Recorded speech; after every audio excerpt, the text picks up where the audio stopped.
अस्सलाम वालेकुम everyone, welcome back to my channel. क्या हाल चाल है? उम्मीद करती हूँ सब ठीक ठाक होंगे, मज़े में होंगे। मैं भी बिल्कुल ठीक ठाक हूँ।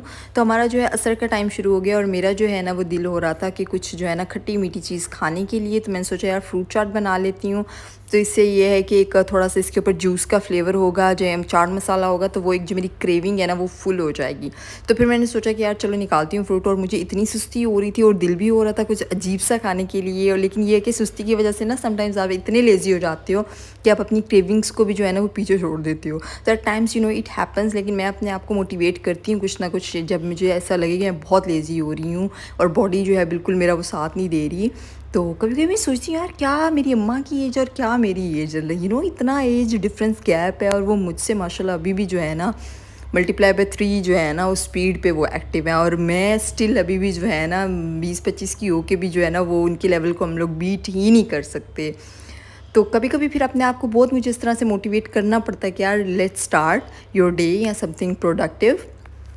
तो फिर जो है ना ये फिर कभी कभी ऐसे भी टाइम होता है कि आपको जो है ना इतनी सुस्तियाँ इतनी वो हो रही होती है, आप कहते हैं यार या तो बाहर से मंगवा लो, जो सिंपल सा आजकल हम सबके पास एक तरीका है कि भाई ऑनलाइन मंगवा लिया या जो है ना ऑर्डर कर लिया या बाहर जाके खा लें, सबसे ईजीएस्ट वे है। और जब बाहर जाना ना तो हम सब किसी को भी सुस्ती नहीं आती है। लेकिन वैसे आजकल ऐसे हो रहा है कि मुझे बाहर जाने में भी सुस्ती आ रही है, बिकॉज़ शायद इतना ज़्यादा बाहर निकल रहे हैं, पता नहीं क्या ही हो रहा है।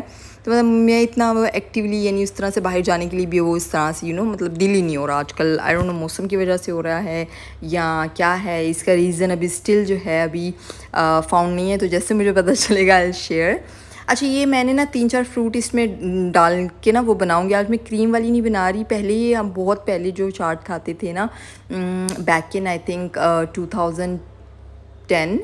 हाँ मतलब हमने जो है ना 15 साल तो हम लोगों ने दही वाली ही चाट खाई। या आई नो कि ये कुछ लोगों को साउंड वियर्ड करेगा, बट हम लोग ना चाट फ्रूट्स काट लेते थे और फ्रूट्स के अंदर जो है ना हम लोग वो दही डालकर और उसके ऊपर थोड़ा सा जो है वो रूह अफ़ज़ा डालकर लाइक उसको पिंक कलर देने के लिए तो वो खाते थे। काफ़ी टाइम हम लोगों ने यही खाई है और ये हमें बहुत ही ज़्यादा अच्छी लगती थी। फिर हम उस टाइम पे जब हमें दावत वगैरह होती थी, गेट टुगेदर होता था, तो कुछ लड़कियां जो है ना क्रीम वाली उनकी ना चाट का, अच्छा क्रीम वाली वहाँ नहीं लेकर आती थी, वहाँ जो है ना वो होती थी सिंपल ऐसे, जैसे अभी अभी मैं वीडियो में बना रही हूँ ना आज अपने लिए, ऐसी लेके आती थी। तो लिटरली मुझे उस टाइम पे ना समझ नहीं आती थी ऐसी। मैं कहती थी यार ऐसी चाट कौन खाता है, ये तो सिंपल फ्रूट सैलेड आपने बना ली है, ठीक है, सिंपल यानी फ्रूट काट लिए आपने और मतलब वो कुछ ये वो चाट कोई नहीं हुई। तो अभी जाके मुझे समझ आई कि नहीं, ये भी मतलब एक सिंपल क्रेविंग होती है जब आपको क्रीम भी नहीं चाहिए होती, उसमें दही भी नहीं, लाइक किसी भी तरह की क्रीम नहीं चाहिए, you just want a plate of fruit.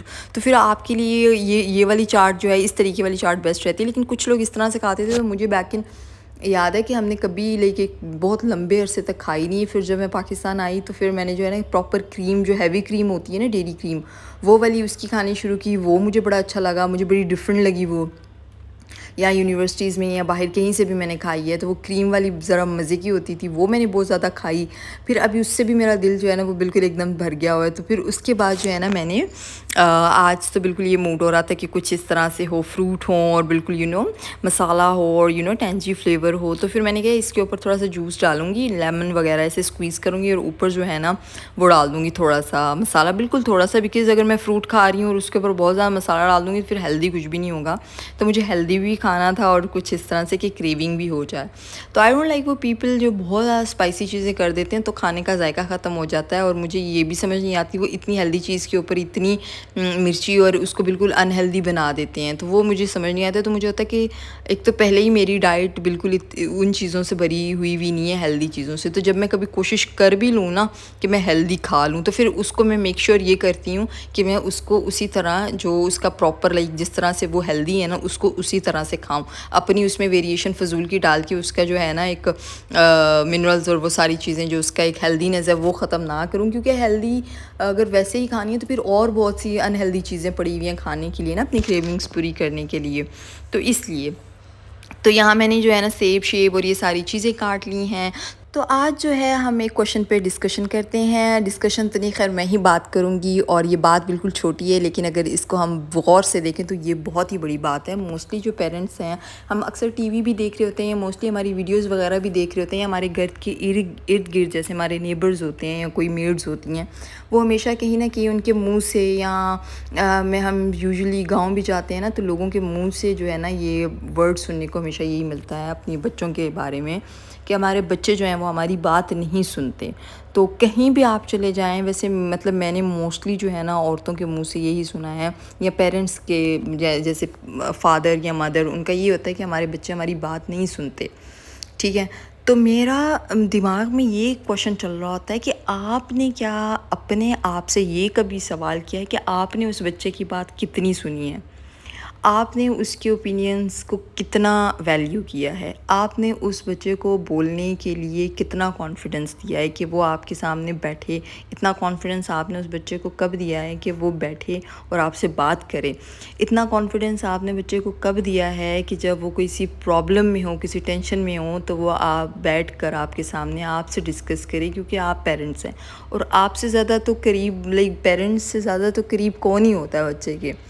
तो पेरेंट्स ही होती हैं, तो मोस्टली यही होता है। तो वो पेरेंट्स हमेशा शिकायत कर रहे होते हैं जिन्होंने अपने बच्चों को कभी टाइम दिया ही नहीं होता, एक उस तरह से इमोशनली, और एक वो वाला टाइम और वो वाला कनेक्शन इन्होंने बनाया ही नहीं होता। हमने हमेशा यही देखा होता है कि कुछ पेरेंट्स जो हैं इतने हाईली एजुकेटेड या उस तरह से नहीं होते, तो वो बच्चों को वो बेसिक नीड्स जो होती हैं ना, जैसे खाना खिला दिया, नॉर्मल बच्चों को पढ़ाई एजुकेशन हो रही है, ठीक है, वो सारी चीज़ें वो तो उनकी रिस्पॉन्सिबिलिटीज़ हैं, और वही रिस्पॉन्सिबिलिटीज़ वो बच्चों पे ऐसे वो पूरी कर रहे होते हैं जैसे वो कोई एहसान कर रहे होते हैं। वो वाली ये वाली रिस्पॉन्सिबिलिटीज़ पूरी कर रहे होते हैं, लेकिन कहीं न कहीं बच्चे को जो है एक लव, वार्मथ, अफेक्शन, ठीक है, उनको जो एक इस तरह का इमोशनल अपने साथ एक बॉन्ड होती है, जो अटैचमेंट होती है, वो नहीं होती। तो वो यही उनका सवाल होता है कि भई हमने तो बच्चे को खाने के लिए हमेशा दिया, हमने इनकी ज़रूरियात पूरी की हैं, वो तो भई करना है, वो तो आपका काम है करने का, वो तो आप कोई बाहर का बंदा भी करेगा तो वो करेगा, क्योंकि उस बंदे ने तो वो काम कर दिया ना। इमोशनल कनेक्शन तो बनता तब है जब आप किसी को फ़ील कराएँगे, इमोशनली आप उसको फ़ील कराएँगे, इमोशनली आप उसको वार्मनेस देंगे। वो कभी किसी कोई बात डिस्कस करना चाह रहा होगा, आप उसको इतना, आपका और उसका ताल्लुक़ आपने इतना फ्रेंडली बनाया होगा कि वो सबसे पहले जो है ना वो प्रॉब्लम करे ही डिस्कस आपके साथ। लेकिन हमारे यहाँ ना एक कम्युनिकेशन ब्रेकडाउन इतना ज़्यादा है पेरेंट्स और बच्चों के बीच में, कि बच्चों की जो है ना इतनी प्रॉब्लम्स जो होती हैं ना, वो बाहर किसी पे भी ट्रस्ट करके किसी के साथ शेयर कर लेंगे, लेकिन पेरेंट्स के साथ नहीं करेंगे। क्यों? क्योंकि कभी पेरेंट्स ने उनको ये वाली चीज़ या ये वाली साइड अपनी दिखाई ही नहीं। क्योंकि हमारे यहाँ एक यही मेंटली एक चीज़ बनी हुई है कि भई जो बात हम लोगों ने कह दिया, आप लोगों ने उसको ओबे करना है, no matter what, you have to obey that. आपको वो चीज़ समझ आ रही है, नहीं आ रही, क्योंकि हमारे यहाँ ये चीज़ है ही नहीं कि यार हमने कोई बात अगले की भी सुननी है, अगले का भी ओपिनियन लेना है। नो मैटर आप बड़े हैं, आप हमसे बड़े हैं, आपको नॉलेज ज़्यादा है, आपको एक्सपीरियंस ज़्यादा है, लेकिन इस चीज़ का मतलब ये नहीं है कि आप अपने बच्चे की जो है ओपिनियंस को, उसकी बातों को जो है किसी टॉपिक पे भी मतलब उसको इम्पोर्टेंस फ़ील ही ना कराएं। तो वो फिर जब ऑफ कोर्स छोटे होते तो वो आपके साथ रहेगा, लेकिन एक जब उम्र आ जाएगी ना कि जब वो अपने डिसीजन, अपनी लाइफ की चीज़ें अपने ऑन पे करेगा और उसको उस लाइफ पे उस स्टेज पे आपकी इतनी ज़रूरत नहीं होती है, तो फिर वो आपसे डिस्कनेक्ट हो जाएगा, क्योंकि फिर आप उसको कुछ प्रोवाइड नहीं कर रहे। तो जो आपने कनेक्शन बनाना होता है ना, वो एक इमोशनल कनेक्शन होता है पेरेंट्स और बच्चों के बीच, जो मोस्टली पेरेंट्स नहीं बनाते, और फिर ओल्डर एज में जाके उनकी ये सारी चीज़ें होती हैं और लड़ाइयाँ नहीं ख़त्म हो रही होती। लड़ाइयाँ तो बचपन में भी चलती हैं, लेकिन वो क्योंकि बच्चों को इतनी सेंस नहीं होती हैं उस तरह से, वो अपने ओपिनियंस उस तरह से नहीं कर पाते ना, क्योंकि तब तक आप उसको प्रोवाइड करें। लेकिन जब वो अपनी चीज़ें खुद अपने आप को देना शुरू हो जाएगा, फिर वो आपकी बात सुनेगा ही नहीं, क्योंकि आपने सिर्फ़ उसको यही बोला है, यही दिखाया है। और तो अगर मेरी ये वीडियोस जो भी पेरेंट्स देख रहे हैं, वो प्लीज़ अपने बच्चों के साथ जो है उनको इतनी इंपॉर्टेंस दें, उनको ये फ़ील कराएं कि भाई आपका हमारे से बात करना, आपका हमारी चीज़ों के अंदर इंटरफेयर करना, आपका ओपिनियन देना हमारे लिए बहुत मैटर करता है। बेशक आप उसके ओपिनियन को जो है एक्सेप्ट करें या ना करें, वो बात की चीज़ें, लेकिन उसको बीच में रख के उसको इम्पोर्टेंस तो फ़ील कराएं ना कि भाई आप भी इस घर के कोई फ़र्द हैं, ठीक है। तो जब भी ये चीज़ें होती हैं, और ये चीज़ें बहुत ज़्यादा ज़रूरी हैं, क्योंकि फिर जो है ना टाइम गुज़र जाता है और फिर बहुत से इश्यूज़ और बहुत सारी प्रॉब्लम्स जो है ना वो आपको फ़ेस करनी पड़ती हैं बीइंग अ पेरेंट्स, और फिर बस जो है ना वो रिग्रेट्स रह जाते हैं और फिर उनका कोई फ़ायदा ही नहीं होता है।